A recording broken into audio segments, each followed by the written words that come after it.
That's a general statement on last week's win. It was a lot different than the week before. So that was the best statement we could make was by winning.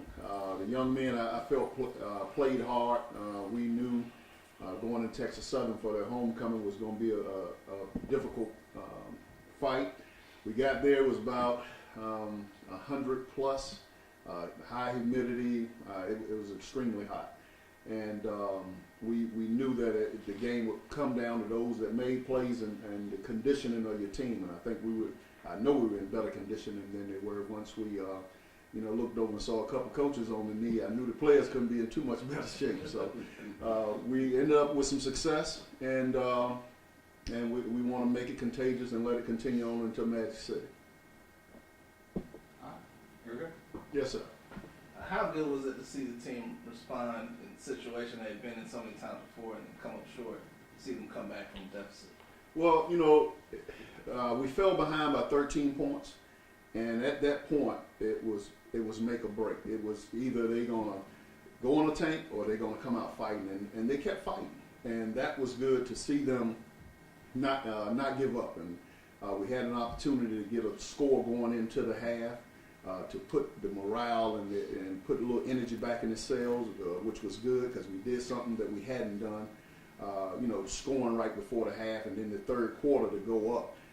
And now not just playing from behind, having the opportunity to play with a lead. And that's something that our defense hadn't experienced. So it gave a lot of confidence in all three phases. What did you see out of the defense, especially in the second half when you guys were coming back from? Our defense has really been playing good all year, other than the bad situations we may have put them in, whether it's special teams or on the offensive side. And the defense, when they realized that they had an offense playing along with them, they just played at another level. I mean, anytime you go in and you have a red zone stance like they did to win the game, it's remarkable because during that time, they were really concentrating on the keys, and guys was batting balls down. D-line was getting pressure. It looked like that old Alabama State football out there. Yes, sir. You started with Kobe Jones and then went to Darrell Pearson.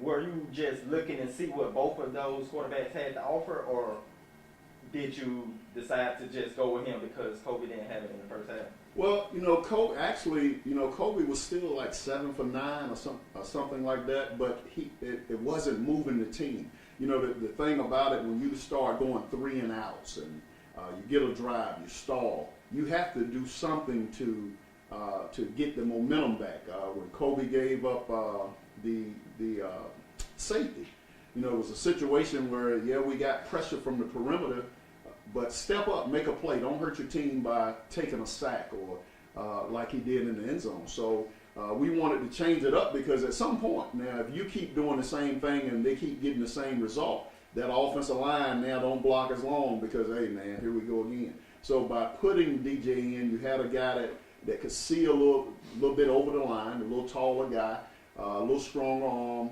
throwing on the perimeter. And it gave us the shot in the arm that we needed to get everybody else going with the offense.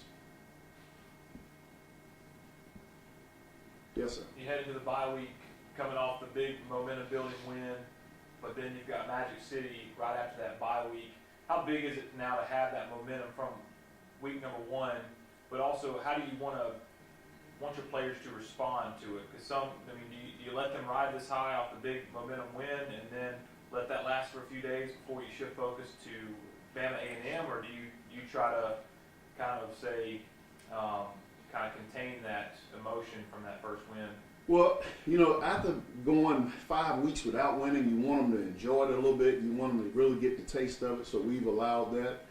We had our first practice this morning, and now we have to really work on fundamentals. There's a lot of things fundamentally and technique that we weren't doing right. So we have to really work on those things that we can gain that edge as we move into Alabama A&M. So we won't really step foot onto the attack of A&M until Sunday. We want to really take care of Alabama State this week. We want to make sure that are the knees bent on the offensive line? Is the thrust correct with the hand placement on the defensive line? are the balls still being held high and tight? The quarterback progression, is it right? And we're still in a process of where we're still trying to add a little different schematics from the things that we're doing, offensive, defensive, and special teams. So, it's a work in progress, but you don't want to let them enjoy the win so much that they don't realize that win, we have to get over that real fast before we go into A&M and we start over again. Both teams are looking for the same thing, is to get a big win in this state. Coach, you talked about Darryl Pearson and quarterback. He got a good performance out of him this past week, 9 for 11, throwing 126 yards. So, guess what I'm asking? Has he solidified his spot as starting quarterback, or can we still? Well, you gotta. I mean, as a coach, when you look at it, the kid, he just won a game. He just made some plays, so right now he's the one in the driver's seat. But he has to understand the same way the receiver has a backup, the same way the O-line has a backup, that he has a guy that's sitting behind him that wants to get an opportunity. But I think with the way that he played, he deserves to start off. Yeah, and with that competition being behind him, that probably could propel him into doing better on the field. And you mentioned his stature, saying over the huddle or whatnot, over the line, and him being with a big gun going over, right, big plays. And that will help, with him being able to see it. But as well, Kobe does bring some, threats. So, with the running game, and he also can make this short passing game as well. So, we'll use what we have, and we're in a situation where we need all hands on deck. So we need Kobe's talent, we need DJ's talent, and we'll continue to work on that, work them together so that we can find a way to be victorious. Yes, sir. Coach, what do you say to the people that says this win versus Texas Southern doesn't mean anything? That Texas Southern was a 0-5 team as well. What do you say to those people that still says things about Alabama State? Well, I mean, the thing I learned a long time ago in this coaching business, if you start listening to the people, it won't be long before you set with them. So, you just got to keep coaching and let every play. That's the all the jarring back and forth, that's for the fans. And how they feel, that's for the fans. The thing that I want to look at every day is progress. Progress. Are they getting better? Are they getting better? And it doesn't matter whether it's Texas Southern, Alabama A&M, Jackson State, that are we putting our young men in a position where they can get better with every rep, and are they getting better every play?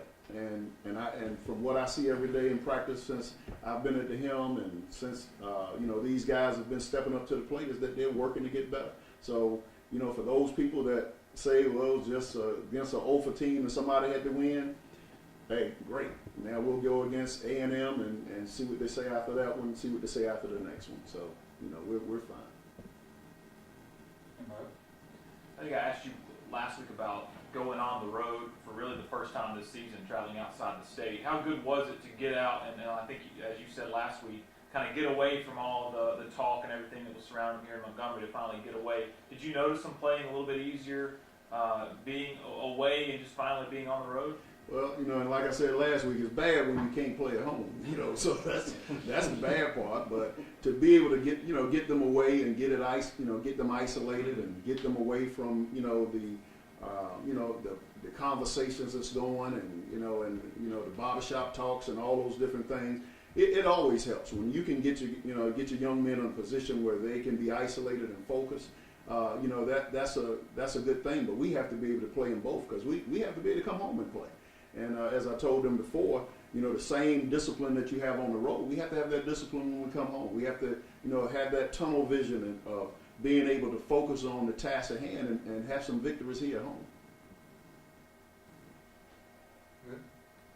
Sean, you good? Steve, you good? All right, that's it, Coach. Appreciate it. All right, no problem.